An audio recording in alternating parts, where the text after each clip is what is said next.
오늘 우리에게 주시는 하나님의 말씀은 요한복음 21장 15절에서 25절까지의 말씀입니다. 요한복음 21장 15절에서 25절의 말씀, 신약성경 185페이지에서 186페이지입니다. 저와 여러분이 한 절씩 교독하신 후에 마지막 절을 함께 읽겠습니다. 그들이 조밥 먹은 후에 예수께서 시몬 베드로에게 이르시되 요한의 아들 시몬아 내가 이 사람들보다 나를 더 사랑하느냐 하시니 이르되 주님 그러하나이다.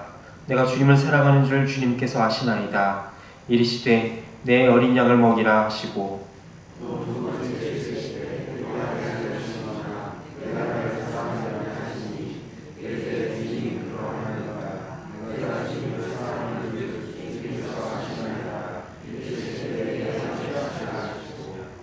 세 번째 이르시되 요한의 아들 시몬아 내가 나를 사랑하느냐 하시니 주께서 세 번째 내가 나를 사랑하느냐 하심으로 베드로가 근심하여 이르되 주님 모든 것을 아시오매 내가 주님을 사랑하는 줄을 주님께서 아시나이다. 예수께서 이르시되 내 양을 먹이라.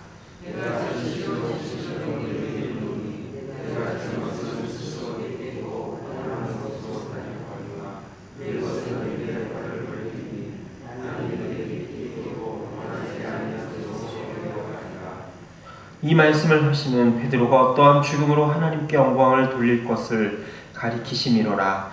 이 말씀을 하시고 베드로에게 이르시되 나를 따르라 하시니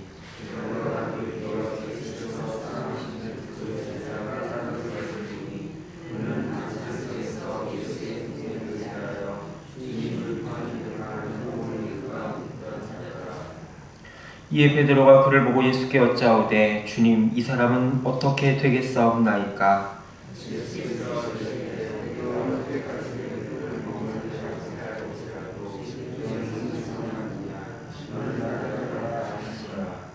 이 말씀이 형제들에게 나가서 그 제자는 죽지 아니하겠다 하였으나 예수의 말씀은 그가 죽지 않겠다 하신 것이 아니라 내가 올 때까지 그를 머물게 하고자 할지라도 내게 무슨 상관이냐 하신 것이니라.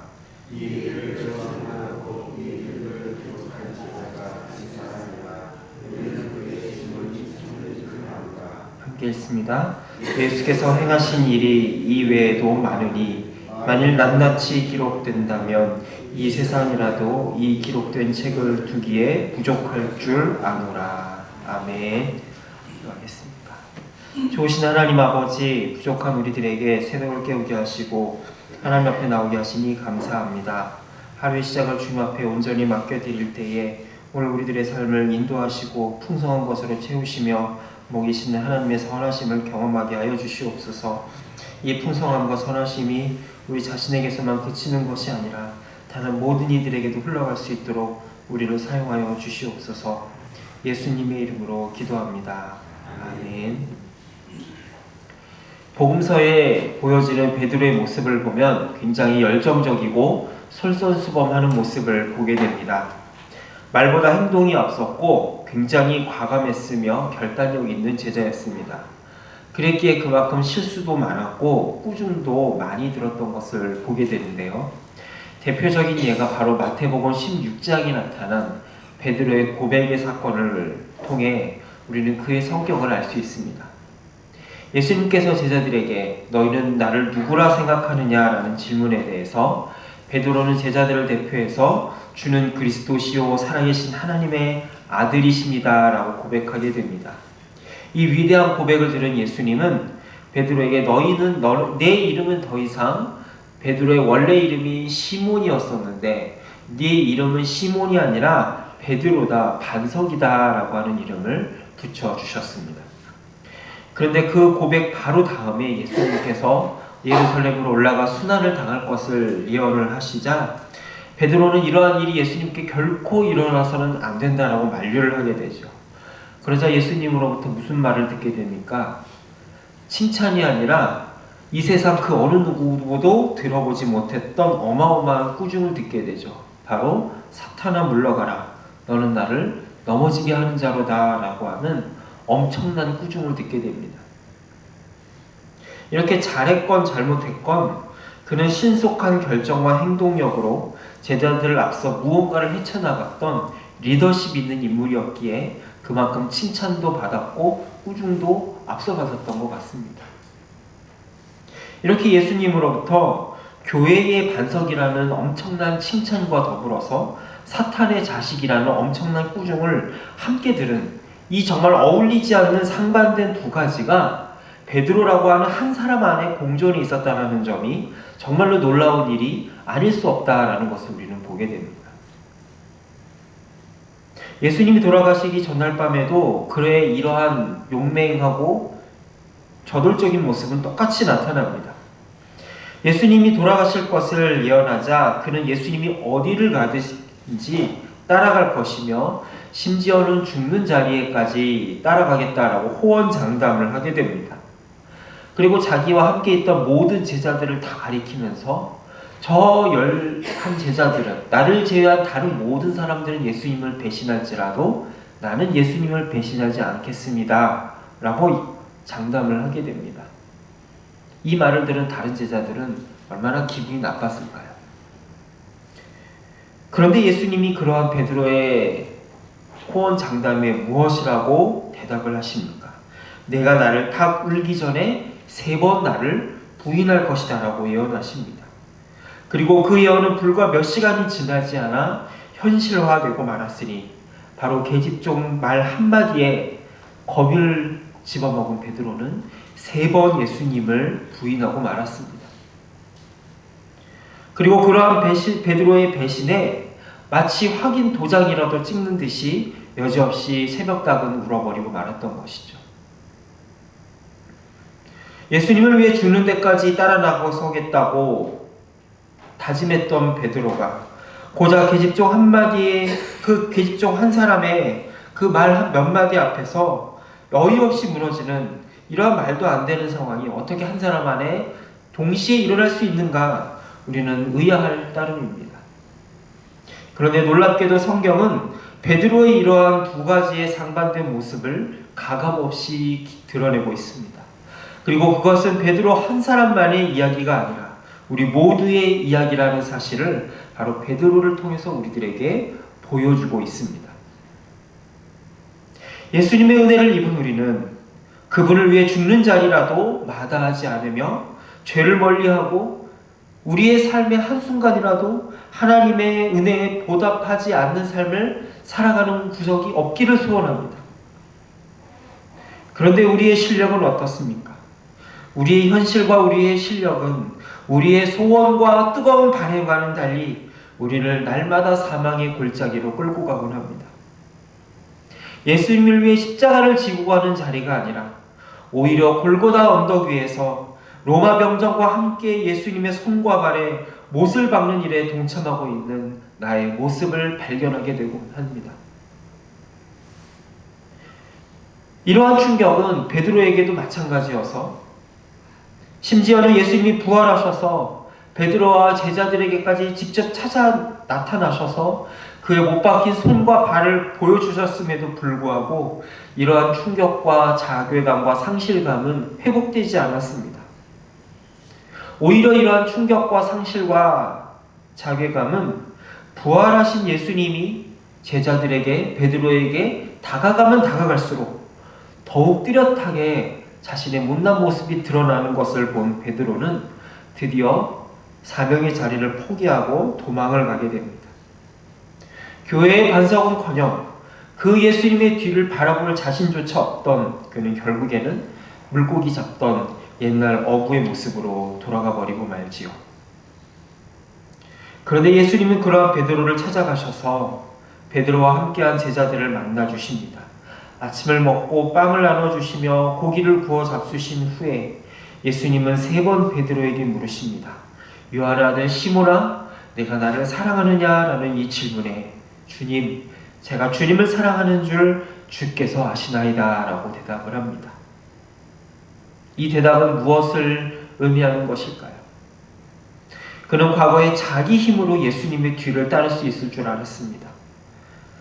내가 주인이 돼서 내가 아니면 누가 예수님을 돌볼 수 있으랴 하는 마음에 자기의 힘으로 예수님을 따랐던 것이죠.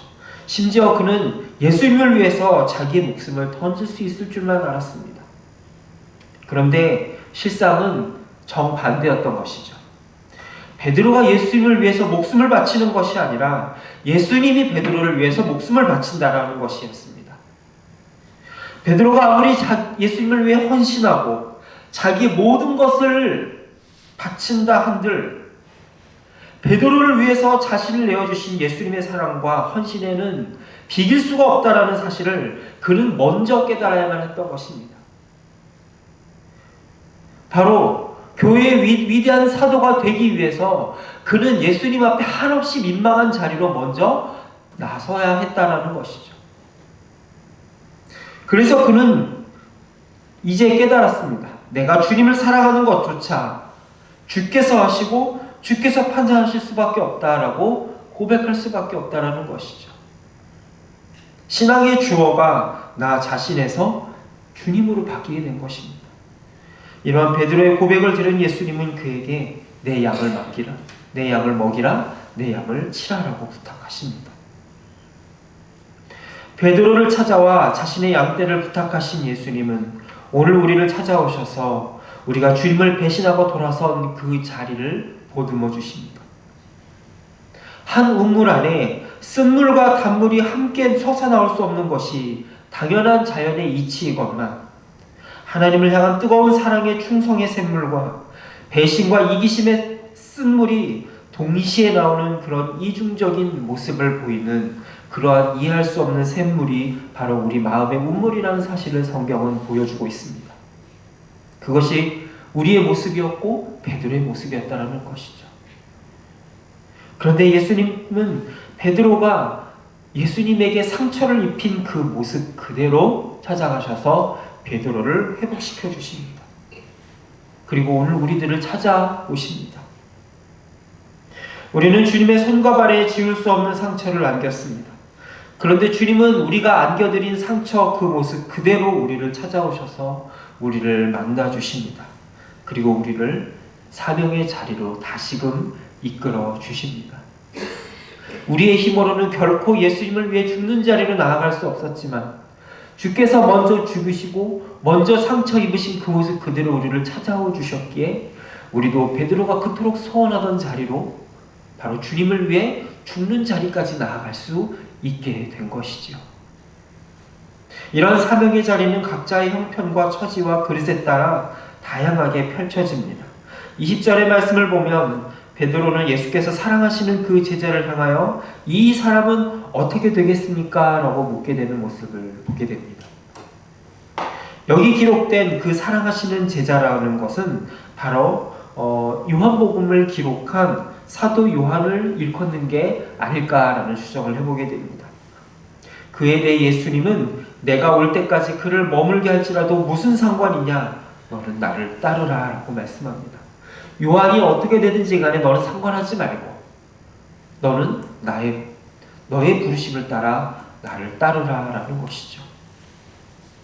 전해오는 교회의 전승에 의하면 사도 베드로는 로마 제국의 네로 황제 시절에 로마의 언덕에 십자가에 거꾸로 못 박혀 순교한 것으로 전해집니다. 그리고 사도 요한은 평생 예수님의 어머니 마리아를 모시고 살았으며 12제자 중에 유일하게 순교가 아니라 늙어서 제명에 살다가 요한계시록을 남기고 숨진 것으로 전승에서 전해지고 있습니다. 이렇게 베드로의 사명과 요한의 사명이 달랐던 것처럼 오늘 우리를 향한 하나님의 사명도 제각각이라는 것을 알 수 있습니다. 그러나 사명의 모습은 달라도 사명의 동기는 하나입니다. 그것은 바로 우리를 먼저 사랑하신 예수님의 사랑이라는 것이죠. 주님이 우리에게 주신 사명의 십자가가 아무리 무겁다 한들 우리를 사랑하신 예수님의 십자가에 비할 수는 없습니다. 우리가 주님을 사랑한 것이 아니오 하나님이 먼저 우리를 사랑하신 그 사랑이 우리로 하여금 사명의 십자가를 지고 나아갈 수 있는 진정한 원동력인 것입니다. 예수님의 뒤를 따르겠다고 결심했음에도 불구하고 오늘도 여전히 우리 안에는 두 마음이 함께 공존하고 있습니다. 그런데 예수님은 그러한 우리의 실패의 자리를 찾아오시고 회복시키시며 일으키시고 다시 한번 사명의 자리로 우리를 불러주십니다. 이른 아침 제자들을 찾아가 고기를 구워주시고 빵을 구우시며 다시금 사명의 자리로 이끌어주시고 내 양을 먹이라, 내 양을 돌보라고 말씀하신 그 디베라 호숫가가 바로 이 시간 우리가 함께 모여있는 이 자리라는 사실을 믿음의 눈으로 바라볼 수 있기를 소망합니다. 그리고 우리를 향하여 내미시는 그 주님의 못자국난 손길을 붙잡을 수 있기를 바랍니다. 그럴 때 우리는 다시 한번 우리 앞에 주어진 사명의 십자가를 지는 은혜의 자리로 나아가게 될 것입니다. 이 시간 우리가 함께 기도하시겠습니다. 우리를 붙잡아 주시고 우리의 실패에도 불구하고 우리를 일으키시는 그 주의 음성을 듣게 하여 주시옵소서. 그래서 우리를 하여금 다시금 사명의 자리로 나아갈 수 있는 힘을 허락하여 주시옵소서. 기도해 주시기 바랍니다. 또한 선교사님들을 위해 기도하실 때 우리 선교사님들의 해외에서 낯선 문화와 땅 가운데서 수많은 배신과 수많은 어려움에도 불구하고 주님을 내 양을 돌보라, 복음을 전하라 말씀하신 그 주의 사명의 음성을 들을 수 있게 해달라고 이 시간 함께 합심하여 기도하겠습니다. 기도합니다. 좋으신 아버지 하나님, 이 시간 간절히 소망하며 하나님의 은혜를 기대하며 나아갑니다. 언제나 주님을 따르겠다라고 고백하고 다짐하지만 오늘 우리들의 자신의 연약함과 부족함에 무너지는 우리들의 부족함을 주 옆에 고백하며 나아가오니 하나님 이 시간 저희를 일으키시고 다시 한번 세워 주시옵소서. 언제나 우리를 부족함에도 불구하고 세우시는 그 주의 사랑이 힘입어 우리가 다시 한번 주님을 위해 십자가를 지고 아버지 앞에 나아갈 수 있는 자리로 하나님 나아가기를 소망하며 기도하오니 주여 함께하여 주시옵소서. 또한 아버지 하나님 해외 방방 곳곳에 이전도 종족 가운데 하나님 아버지 수많은 선교사님들이 파송되었습니다. 오늘 우리 교회에서도 후원하고 있는 선교사님들이 있습니다. 하나님 그들을 지켜주시고 함께하사 아버지 하나님 그들의 사역 가운데 함께 하시고 아버지 하나님 정말 그곳에서 하나님의 지상명령을 성취하고 아버지 하나님의 복음을 전하기에 부족함이 없도록 주께서 인도하여 주시옵소서. 언제나 우리의 배신과 실패에도 불구하고 우리를 찾아오시는 주님, 그 주님의 못자국난 손을 이 시간 붙잡기 원합니다. 여전히 부족하고 못난 우리들의 모습이지만 언제나 우리를 회복시키고 함께 하시는 그 주의 음성을 듣고 주의 손을 붙잡기를 원하오니 우리를 회복시켜 주시고 일으켜 주옵소서. 그래야 다시 한번 주께서 우리를 부르신 영광스러운 좁은 길과 십자가의 길로 걸어갈 수 있도록 우리를 인도하여 주옵소서. 예수 그리스도의 이름으로 기도합니다. 아멘. 하늘에 계신 우리 아버지, 아버지의 이름을 거룩하게 하시며 아버지의 나라가 오게 하시며 아버지의 뜻이 하늘에서와 같이 땅에서도 이루어지게 하소서. 오늘 우리에게 일용할 양식을 주시고 우리가 우리에게 잘못한 사람을 용서하여 준 것 같이 우리 죄를 용서하여 주시고 우리를 시험에 빠지지 않게 하시고 악에서 구하소서. 나라와 권능과 영광이 영원히 아버지의 것입니다. 아멘.